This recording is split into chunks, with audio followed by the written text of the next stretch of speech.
মা ভাত বেড়েছি, খাবেন চলুন। বৌমার গলার হারটা কেমন চকচক করছে, সোনার মনে হচ্ছে, দেখতে হবে তো।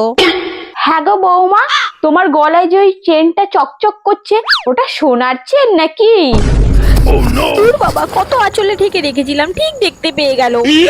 না মানে এটা আমি ওই লক্ষ্মীর ভান্ডারের টাকা জমিয়ে জমিয়ে কিনেছি নতুন। আমিও এরকম তোমার শ্বশুর মশাইয়ের কাছ থেকে টাকা ঝেড়ে ঝেড়ে অনেক সোনার জিনিস বানিয়ে রেখেছি, একদিন সময় পেলে তোমাকে দেখাবো। তাহলে আমিও আপনাকে সত্যি কথাটা বলেই দিই, বলুন মা, এই চেনটা আমি ওর পকেট ঝেড়ে ঝেড়ে সব টাকা জমিয়ে জমিয়ে কিনেছি। ঠিক ভেবেছিলাম আমি লক্ষ্মীর ভান্ডার জমিয়ে জমিয়ে। দাও চেনটা এখান দিয়ে।